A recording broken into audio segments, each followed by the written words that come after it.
नाज़रीन, Natasha car accident case के हवाले से जेल से कुछ वीडियोस और कुछ पिक्चर्स सामने आई हैं जिनमें देखा जा सकता है कि किस तरह से जो सोशल मीडिया है और जो डिजिटल मीडिया है उसकी क्या पावर है और वो इन साम्राज्यों को भी घुटने टेकने पर मजबूर कर देती है। साथ के साथ हम बात करेंगे आज जावेद बट कत्ल केस की और उस पर क्या पेशरफ्त है वो भी आप लोगों के साथ शेयर करेंगे। हमारी वीडियो को लास्ट तक देखिएगा, लाइक कीजिएगा, सब्सक्राइब कीजिएगा। तो हम बात करते हैं सबसे पहले नताशा कार एक्सीडेंट केस की, जो उसकी वीडियोस और उसकी जो पिक्चर्स हैं रात को सामने आई हैं जेल से, जिसमें वो डीआईजी वुमेन जेल के साथ खड़ी हुई है, अपने एक आम से कैदियों के साथ उस बैरक में खड़ी हुई है, जहाँ पे उस वार्ड में खड़ी हुई है जहाँ पे आम तमाम कैदी रहते हैं। और ये आप देखें कि उसके पास जो आम सा बेड है और डीआईजी वुमेन जेल का भी ये कहना है कि उसके पास जो आसाइशें हैं उनमें सिर्फ एक बेड है और फ्रीज़र है जो कि वो तमाम औरतें, तमाम कैदी यूज़ करते हैं। इससे पहले बताया जा रहा था कि जो कुछ उसके वो मैसर था, सहूलियात जो उसको मैसर थी नताशा को, उसमें था एक बेड, एसी, फ्रिज, ओवन, घर का खाना, अचार, चॉकलेट्स और वाईफाई। ये मुबैना तौर पर रिपोर्ट किया जा रहा था कि नताशा के पास ये तमाम फैसिलिटीज़ हैं और वो इस तरह से शहाना ज़िंदगी गुजार रही है। और इवन के वो चॉकलेट्स और अचार और उसके पास ये सारी चीज़ें घर से आ रही थी। लेकिन जूँ सोशल मीडिया ने और डिजिटल मीडिया ने, डिजिटल प्लेटफॉर्म्स ने इस केस को उठाना शुरू किया और ये आवाज़ उठाना शुरू की कि अमीर और गरीब का कानून अलग अलग क्यों है और इन सब को एक जिसे हम कह सकते हैं ना कि शहाना तौर पे क्यों ट्रीट किया जा रहा है। ये भी तो मुजरिम है, इन्होंने भी तो कत्ल किए हैं, इन्होंने भी तो एक बूढ़े बाप की और उसकी बेटी की जान ली है, तो इनके ऊपर भी तो वही तमाम इनके साथ सलूक होना चाहिए जो एक आम शहरी, आम कैदी के साथ होता है। तो उसके बाद अब ये देखें कि जो पिक्चर्स और रात को वीडियो सामने आई हैं और उसमें वो किस तरह से आम कैदियों के साथ रह रही है और उनके साथ ही खड़ी हुई है, एक आम से वो वार्ड में खड़ी हुई है। इससे पहले आपने देखा कि ये रिपोर्ट्स आ रही थी इसके बारे में कि जब इसको साइकोपैथ डिक्लेयर किया था कोर्ट के आगे और वो कहते थे कि जी ये तो जहनी मरीज़ है, इससे तो वो दवाई के हालत में वो चला रही थी और जहनी मरीज़ है, ये नहीं,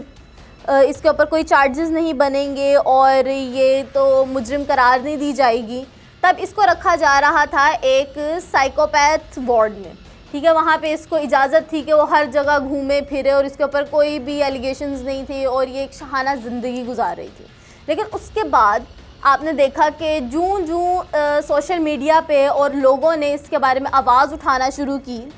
तो अब आप देखेंगे पहले डॉक्टर्स ने उसकी जाली रिपोर्ट बनाने से मना किया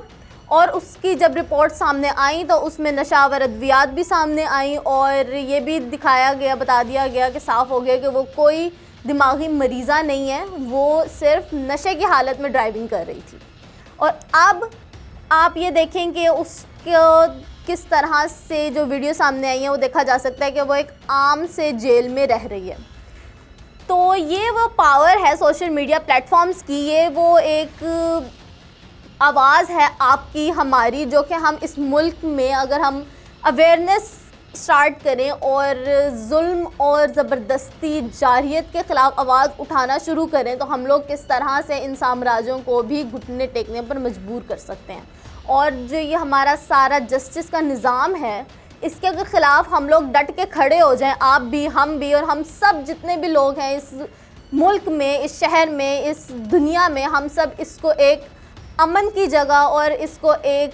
काबिले दीद जगह बना सकते हैं। इसी के साथ हमारा जो आज केस है, हमने बात करनी है कि जावेद बट कत्ल केस की, उसमें क्या पेशरफ्त चल रही है। ये भी कुछ अर्से पहले इसी हफ्ते के अंदर अंदर जो जावेद बट का कत्ल हुआ है, जो तीफ़ी बट का बहनोई बताया जाता है और उसकी बहन को भी 2 गोलियां लगी हैं और पोस्टमार्टम की रिपोर्ट के मुताबिक तीफ़ी बट के बहनोई जावेद बट को भी 5 गोलियाँ लगी हैं। तो उसमें क्या पेशरफ्त है, मुबैना तौर पर तो ये बताया जा रहा था कि जावेद बट तीफ़ी बट का केस के फॉलोअप्स कर रहे थे, जिसकी वजह से इनके ऊपर भी अटैक किया गया। तीफ़ी बट का केस आप सबको पता है, अमीर बालाज कत्ल केस और वो सारा वाक़या। तो उसके बाद अब ये जो तीफ़ी बट के बहनोई जावेद बट का कत्ल केस है, उसके ऊपर जो पेशरफ्त है, उसमें जब देखा गया कि किस तरह से एक इतनी बिज़ी शाहराह पर जो इचरा चौक बताया जाता है एफसी के सामने, वहाँ पे इतनी बड़ी बड़ी इमारतें हैं, कॉलेजेस हैं, और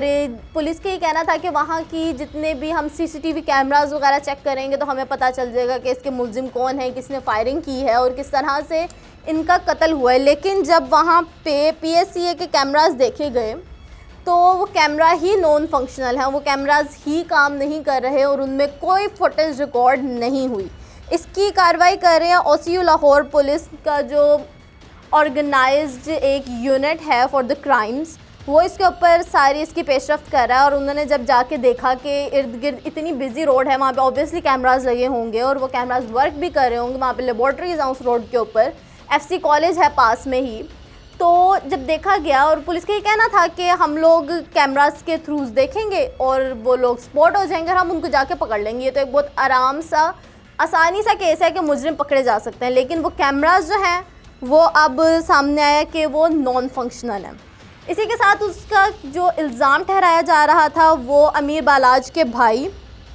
अमीर मूसब को ठहराया जा रहा था कि क्योंकि एक ये दुश्मनी चली आ रही है उनके पीछे से, और उनके ऊपर इल्ज़ाम डाला जा रहा था कि जी उन्होंने ये काम करवाया। और जो नाम बताए जा रहे हैं कि इनमें कौन मुलव्वस है वो है फ़तेह और कैसर।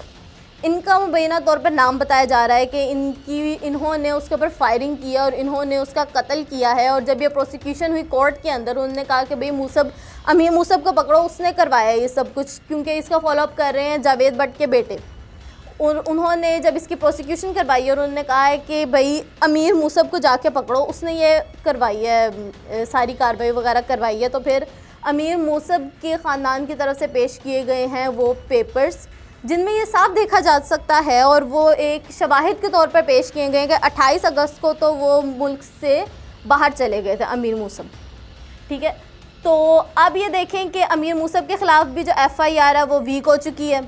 क्योंकि एक साफ दलाइल मौजूद है कि अमीर मूसब ने तो ये कार्रवाई नहीं की, बाज़ाब्ता ख़ुद नहीं की। हो सकता है कि पीछे उससे सुपारी वगैरह दी हो किसी को, जो नाम कैसर और फ़तेह बताया जा रहा है, उनको उससे सुपारी दे के ये सारा जो है वो कार्रवाई करवाई हो। लेकिन इसके ऊपर जो पेशरफ्त होनी थी सीसीटीवी कैमरास की वजह से वो नहीं हो सकी, क्योंकि वहाँ के जो कैमरास हैं वो ही नॉन फंक्शनल हैं और पुलिस अब इस कश्मकश में है कि इसकी प्रोसीडिंग्स कैसे करनी है। इन तमाम मामलात पर अपडेट रहने के लिए आप हमारे चैनल को लाइक कीजिए, सब्सक्राइब कीजिए और कमेंट में अपनी राय का इजहार कीजिए।